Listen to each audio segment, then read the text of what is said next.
రాజేంద్ర ప్రసాద్ కొన్ని దశాబ్దాల పాటు తెలుగు తెరపై హాస్యాన్ని పరుగెత్తించిన నాయకుడు.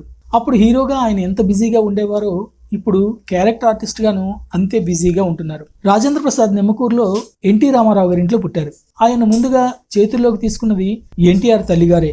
అక్కడే పెరగడం వల్ల రామారావు గారితో మంచి సాన్నిహిత్యం ఉండేది. పెద్ద పెద్ద దర్శక నిర్మాతలు ఆయన కలిసి వెళ్తూ ఉండేవారు. అయితే అప్పటికి రాజేంద్ర ప్రసాద్ చాలా సన్నగా పీలగా ఉండడం వల్ల ఆయన ఆర్టిస్ట్ని చేయాలనే ఆలోచన ఎవ్వరూ చేయలేదు. అయితే ఒకసారి అనుకోకుండా రాజేంద్ర ప్రసాద్ రామరాజ్యంలో భీమరాజు సినిమాలో నటించాల్సి వచ్చింది. ఈ కుర్రాడు ఎవరో చాలా బాగా చేస్తున్నాడయ్యా అంటూ అక్కడ అందరి ముందే కృష్ణ గారు మెచ్చుకున్నారు. అప్పటికప్పుడే తాను చేస్తున్న మిగతా సినిమాల్లో ఆయనకు అవకాశం ఇప్పించారు. ఆ సినిమా విడుదల కాగానే రాజేంద్ర ప్రసాద్ ను ఇంటికి పిలిపించి అభినందించారు. అప్పటికి ఆయన చేతిలో 14 సినిమాలు ఉన్నాయి. ఎన్టీఆర్ గారు, కృష్ణ గారు ఇండస్ట్రీలో ఉండగా రాజేంద్ర ప్రసాద్ సినిమాల్లోకి రావడం నిజంగా ఆయన అదృష్టమనే చెప్పాలి.